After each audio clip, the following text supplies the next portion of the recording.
wabarakatuh. Kami dari kelompok 12 yang beranggotakan Saya Gazi Maula dengan NIM 2530 1010 97. dan saya Muhammad Arfa Madudi dengan NIM 2530 1011 Saya Hana Saidah dan dengan 2530 1010 yang akan mempresentasikan video dari makalah yang berjudul Desain pembelajaran PAI berbasis psikologi perkembangan peserta didik di era digital.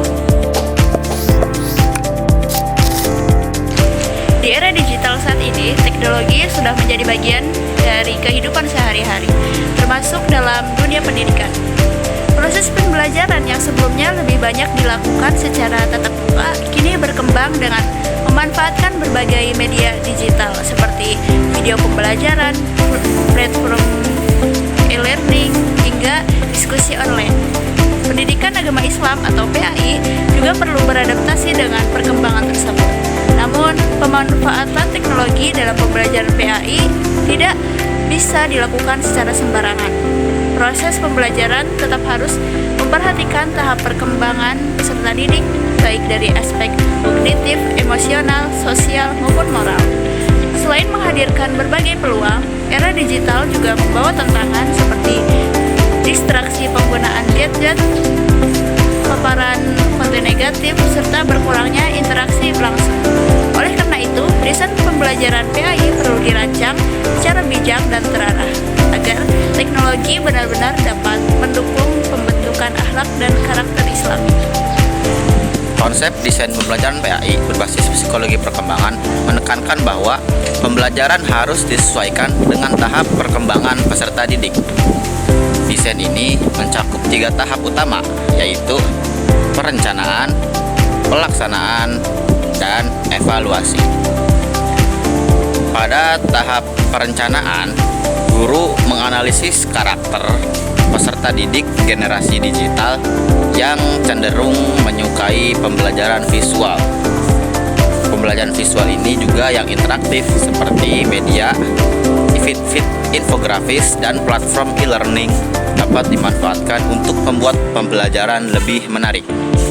Kemudian, pada tahap pelaksanaan, pembelajaran bisa dilakukan secara blended learning, yaitu menggabungkan tatap muka dan pembelajaran daring. Metode seperti kuis interaktif, diskusi online, dan gamifikasi dapat meningkatkan motivasi belajar siswa. Sedangkan pada tahap evaluasi, penilaian tidak hanya mengukur aspek kognitif, tetapi juga sikap dan praktik nilai Islami dalam kehidupan sehari-hari. Desain pembelajaran ini juga didukung oleh beberapa teori belajar, di antaranya teori behavioristik yang menekankan pembiasaan perilaku baik melalui stimulus dan respon. Misalnya pembiasaan sholat tepat waktu. Kemudian teori kognitif yang menekankan pemahaman makna ajaran Islam bukan sekedar hafalan. Teori konstruktivistik yang mendorong peserta didik aktif membangun pengetahuan melalui pengalaman dan eksplorasi sumber digital. Kemudian ada teori humanistik yang menekankan pembelajaran yang memanusiakan manusia, memperhatikan perasaan, kebutuhan, dan potensi peserta didik secara utuh. Keempat teori ini saling melengkapi dalam merancang pembelajaran PAI yang efektif di era digital sekarang ini. Selanjutnya adalah tantangan dan strategi guru. Dalam penerapan pembelajaran pendidikan Islam berbasis teknologi, yaitu terdapat beberapa tantangan seperti berikut. Yang pertama, keterbatasan akses teknologi. Yang kedua, perbedaan kemampuan digital guru. Yang ketiga, risiko distraksi media sosial. Dan yang keempat, menjaga tantangan dari nilai-nilai agama Islam di era digital. Namun, di balik tantangan tersebut terdapat peluang besar. Teknologi dan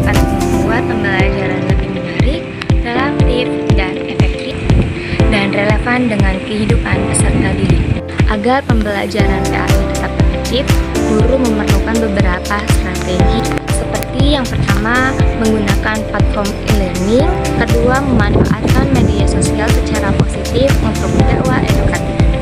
Yang ketiga, mendorong partisipasi aktif peserta didik, serta menanamkan etika digital Islam. Sebagai penutup, dapat disimpulkan bahwa pembelajaran pendidikan agama Islam di era digital harus dirancang secara inovatif dengan tetap berlandaskan psikologi perkembangan peserta didik dan nilai-nilai Islam.